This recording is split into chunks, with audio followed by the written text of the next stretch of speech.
I'm excited because cognitive biases are one of my favorite things to teach.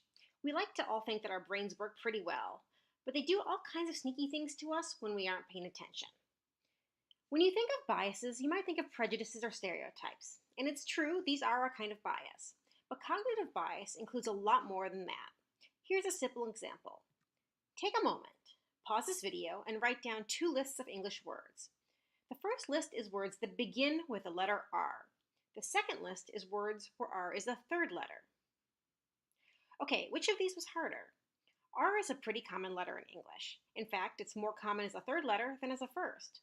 But I bet it was easier to think of words that started with R. We're used to thinking about first letters for spelling, alphabetizing, etc., so our brain is much better at it.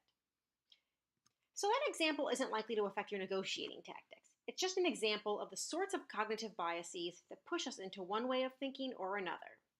Now, let's talk about the biases that are actually likely to affect you in cognition. 1. Irrational escalation of commitment. To escalate a commitment is to take it to the next level, like an escalator.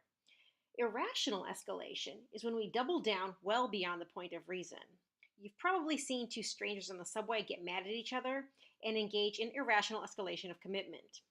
You become so focused on winning that you overpay, you force a failing project to keep going, or you pour your resources into something doomed. 2. Mythical fixed pie beliefs. Negotiators love the metaphor of pie. I don't know why we always negotiate over pie. I'd rather have cake. But anyway, the idea is if I eat a slice, you can't have that slice. And once we eat the pie, it's gone. So more pie for me is less pie for you.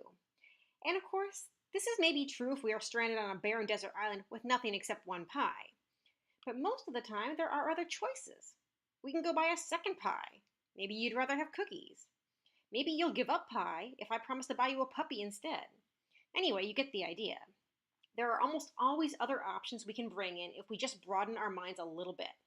Maybe, for example, you'd accept a slightly lower starting salary if the company promises to promote you in a year. 3. Anchoring. So this one has its own video. Just remember not to get fixated on the first number thrown out there. 4. Issue framing. Are you a gambler? Me? No. I play it safe. And putting $1 in a slot machine in Vegas is way more than enough for me. While we vary in our tolerance for risk, people respond very differently if an opportunity is presented as a gain or as a loss. We are scared to lose what we already have, for example. Framing can be difficult for the novice to work with, but remember this. You'll do better if you frame outcomes positively rather than negatively. Tell that employer about what a great asset you'll be to them, but don't tell them that they'll lose out and be sorry if they don't get you. 5. Availability of information. Are you afraid of flying?